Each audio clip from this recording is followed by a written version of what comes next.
everyone, this is Aniel Derkout, and this presentation is about the growing number of immigrants in our school system, which is talked about in Chapter 7 of our textbook, which is titled New Immigrants in the Schools, Unfair Burden or Business as Usual. This presentation will cover an introduction to the topic, will present the divergent arguments, their effect on diverse learners, and finally conclude with consistent conclusions from both viewpoints.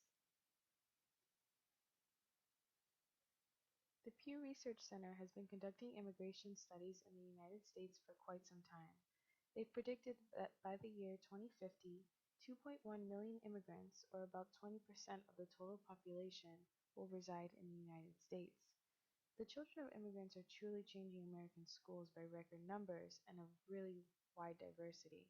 Most of them, about 40%, will come from Mexico, and the remaining 60% will represent dozens of countries from around the world, especially in the Caribbean, Latin and South America, and Asia. These children of immigrants are U.S.-born or foreign-born children of recent immigrants who will be attending an American school. They are first-generation foreign-born immigrants, second-generation U.S.-born immigrants, or the newest one-and-a-half-generation children who come to the United States but aren't quite ready for school. However the government chooses to accommodate or alienate these individuals will have a significant impact on many facets of economic and social policy. The question is, should schools be required to teach these new immigrants? So there are two positions regarding immigrations and schools. The first is that schools have always served to help new immigrants, and the second is that bad policy overburdens schools. So we'll see how each of these viewpoints approaches the subject and offers solutions. Position 1. Since schools have first been into existence, they've been there to serve new immigrants. In the early 19th century, it was known as the Common School era, where publicly supported schools allowed children to receive an education regardless of social class, gender, religion, or birth country. These schools perpetuated common values established by moral, social, and economic interests of the entire community. So this era was really the foundation for public school systems in America. In present day, the No Child Left Behind Act of 2001 establishes a common set of standards that all students should meet. So this is really a baseline of education and ensures that no student falls between the cracks of the school system. And I really like this quote. The American people have always regarded education and the acquisition of knowledge as matters of extreme importance. So really since the beginning of the American establishment, they focused heavily on education and making sure that all individuals had this common set of knowledge to bring forth into the further generations. So the Fifth and 14th Amendments are truly what puts this all into perspective. So basically, you'll see the highlighted words, and the focus is person. So it really has nothing to do with citizenship. It's really about a person, and that no person will be denied life, liberty, or property without due process. So really it's saying that anyone has the right to a free education. So the key word here, person, says that this privilege of education should be granted to all individuals residing in the U.S., and that especially holds true for children. So the No Child Left Behind Act of 2001 was passed by Congress to establish a set of standards that each student needs to meet. So each state will establish their own standards, but under federal guidance. And one of those federal guidelines requires testing to happen. But these federal guidelines really are to promote accountability, equity, and school reform. So like I said, it's so that no student falls between the cracks of public education. These tests are subject matter based, so they're determining whether the student has mastered the subject. However, it doesn't account for mastery of the English language.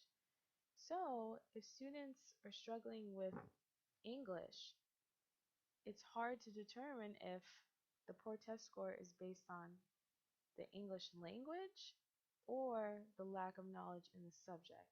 So this is where there's this issue with testing and a student being an immigrant who's not familiar with the language.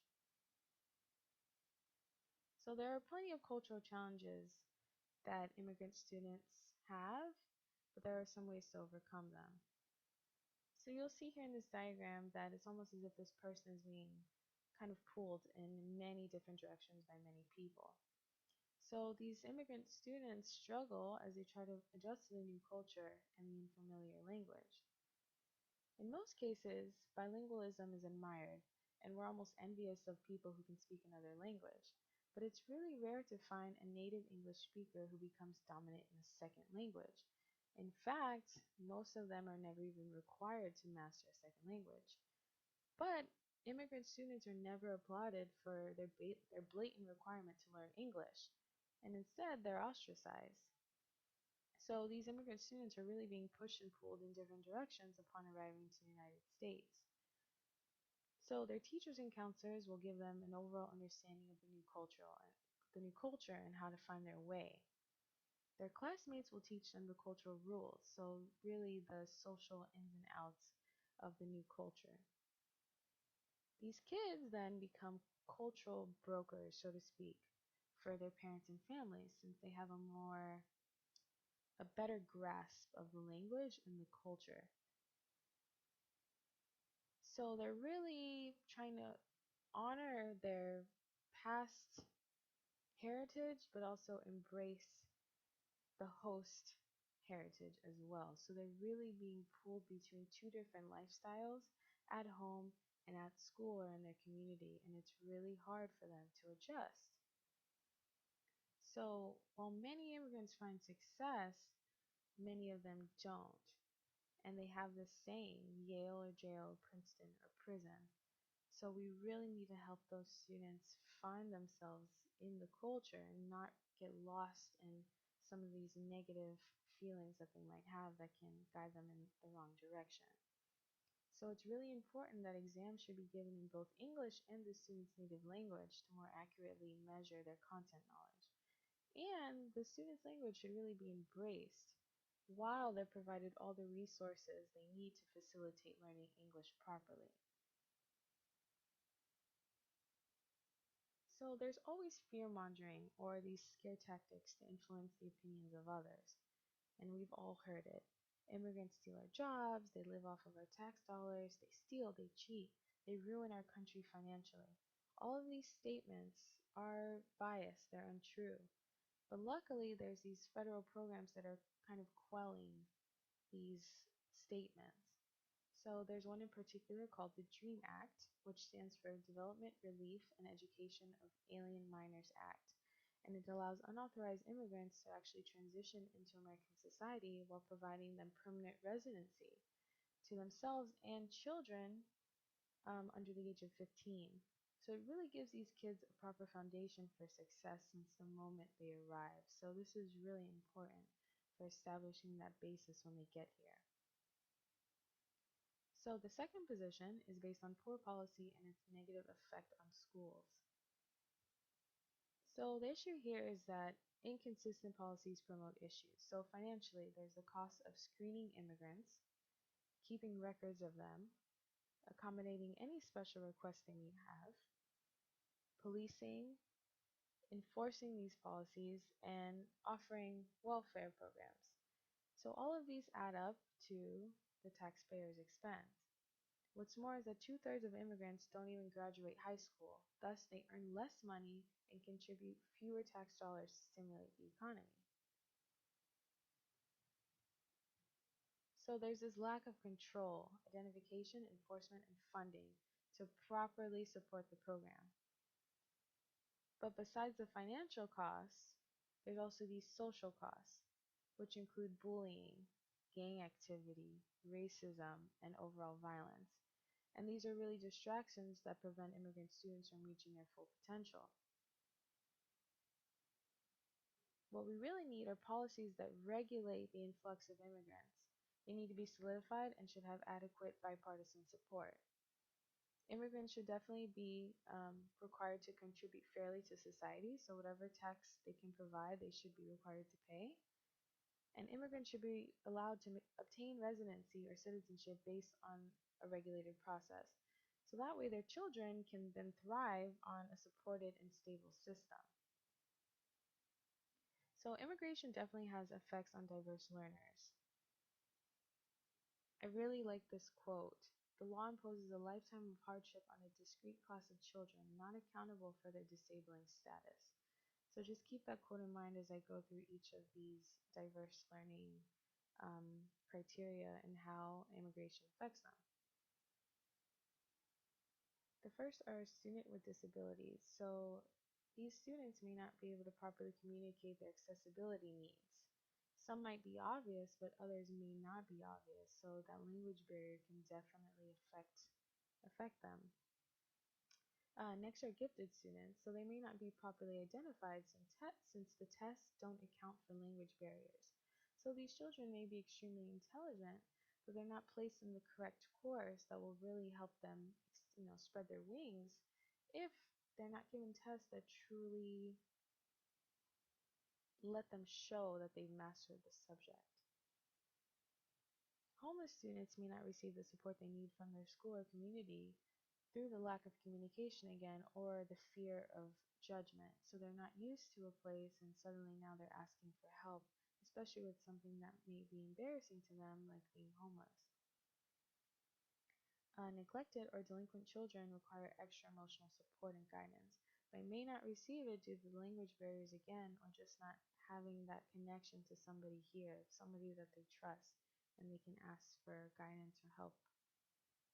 And finally, migrant students.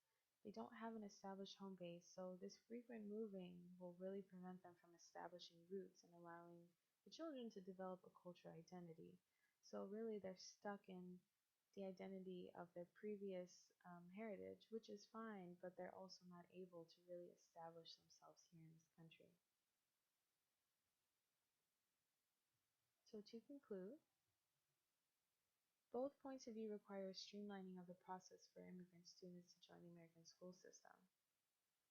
And the policies need to address the needs of not only the student, but the school and the nation as a whole.